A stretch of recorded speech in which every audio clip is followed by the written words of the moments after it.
यहाँ पर एक आदमी यहाँ पर गुलबर्गा का, मैं उसका नाम भी लेना नहीं चाहता क्योंकि उसकी औकात नहीं है। 8 तारीख तक हम डेडलाइन दे रहे हैं। डेडलाइन देने के लिए मुल्क तुम्हारी बात की जागीर नहीं, हमारे खान पान पे उनको पेट में दर्द होता है, इबादत करने पे उनको पेट में दर्द होता है, हमारे लिबास के ऊपर उनको पेट में दर्द होता है। ये मुल्क तमाम लोगों का है, हिंदू का है, मुस्लिम का है, सिख का है, ईसाई का है, सबका है। दो धर्म के बीच, दो जातियों के बीच में दुश्मनी पैदा करने का काम फिर से वही काम कर रहा है। सिर्फ भगवा कलर डालने से कोई आदमी स्वामी नहीं होता है। वो जिस तरह से टी राजा सिंह वहाँ पर एमएलए बना और वहाँ पर उत्तर प्रदेश का योगी जिस तरह से चीफ मिनिस्टर बना, उसके भी ख्वाब जो है बहुत इरादे और बुलंद है।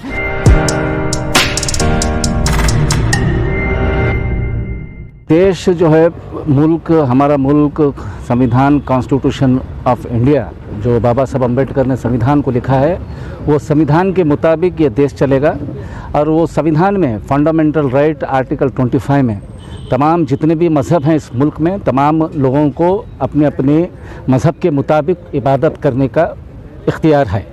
और उसी आर्टिकल 25 के तहत आज यहाँ पर चाहे मुस्लिम रहने दो, हिंदू रहने दो, सिख रहने दो, ईसाई रहने दो, तमाम मज़हब के लोग अपने अपने मुताबिक अपने अपने इबादत गाहों के अंदर अब इबादत करते हैं।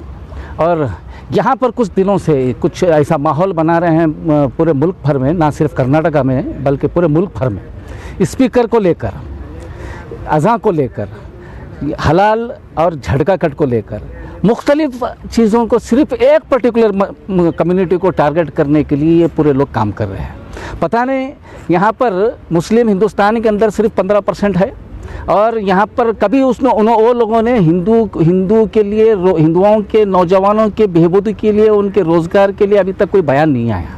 बयान कभी भी बयान आया तो सिर्फ एक पर्टिकुलर कम्युनिटी को निशाना बनाना।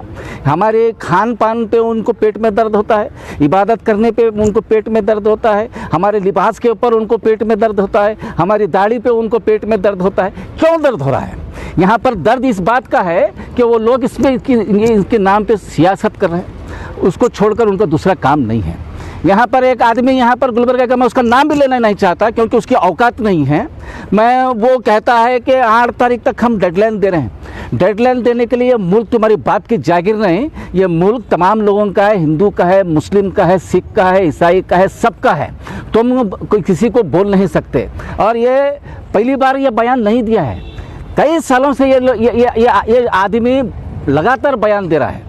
उसके बावजूद भी यहाँ पर गुलबर्गा के जो पुलिस डिपार्टमेंट है उनके खिलाफ सख्त कार्रवाई नहीं हो रही है। केसेस रजिस्टर्ड होते हैं, 20-25 केसेस रजिस्टर्ड हुए होंगे, 153, 295 ए के तहत केस रजिस्टर्ड होते हैं। लेकिन केस रजिस्टर्ड करने के बाद वो बेल लेता है, बेल के अंदर कंडीशन डाला जाता है कि ये सिमिलर ऑफेंस को रिपीट नहीं करना चाहिए, नहीं करना एक कंडीशन होता है। उसके बावजूद भी वो बेल के बाहर निकल कर बाहर आता है, फिर वही बयान देता है, फिर उसी तरह से वातावरण, दो धर्म के बीच, दो जातियों के बीच में दुश्मनी पैदा करने का काम फिर से वही काम कर रहा है। तो ऐसे आदमी को केस, छोटे मोटे 153 केस नहीं डालना चाहिए।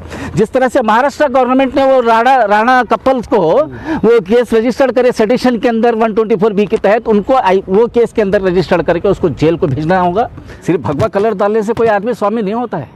अगर उसको हकीकत में अगर हमदर्दी है तो यहाँ पर यहीं गुलबर्गा के अंदर कई दलितों के साथ नाइंसाफ़ी होती है, उनके ऊपर जुल्म होता है, उनके ऊपर उनके रेप होता है, लड़कियों के साथ नाइंसाफ़ी होती है, कई दलितों को वहाँ पर टॉर्चर किया जाता है। उस वक्त कभी किसी दिन वो दलितों के हक़ में कभी बात नहीं किया।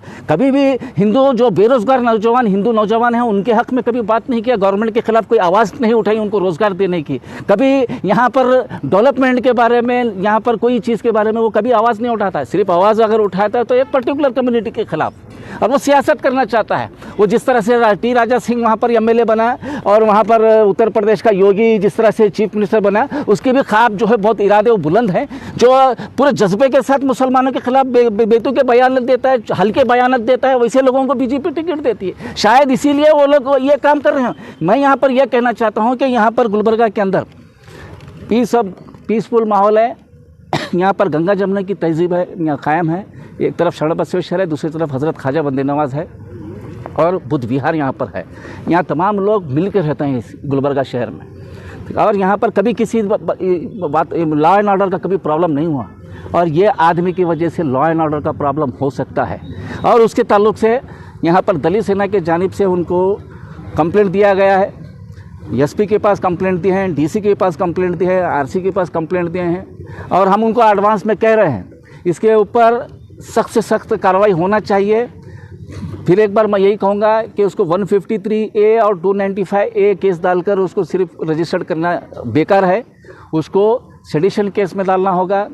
और नेशनल इंटीग्रेशन को कायम रखना इस देश के हर सिटीज़न का फंडामेंटल ड्यूटी है। कॉन्स्टिट्यूशन के अंदर जहाँ पर फंडामेंटल राइट है वहाँ पर फंडामेंटल ड्यूटी भी है।